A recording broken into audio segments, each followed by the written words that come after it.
Çështja e menaxhimit të mbetjeve urbane në Vlorë duket se mbetet një problem shqetësues. Situata ka agravuar edhe më shumë në zonën e Kodrës tek shkolla tregtare, sikundër po ndiqni pamjet në ekran. Mbeturina të gjithfarllojshme deri tek objektet shtëpiake janë të hedhura pikërisht në Kodër.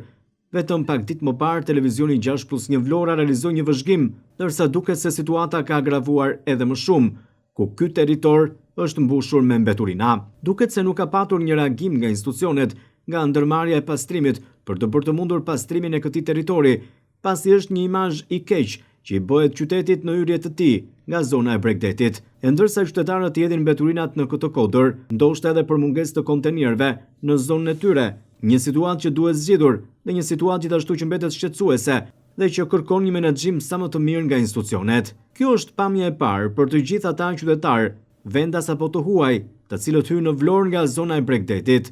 Një pamje që nuk është as pak e hijshme për një qytet bregdetar dhe turistik si Vlora. Ndaj duhet të merren masa të menjëhershme për të bërë të mundur pastrimin e kësaj kodre, por edhe për plotësimin e nevojave të komunitetit në këtë zonë, ndoshta për vendosjen e kontenierëve të rinj të mbeturinave, me qëllim që situata të mos degradojë në këtë farfeje.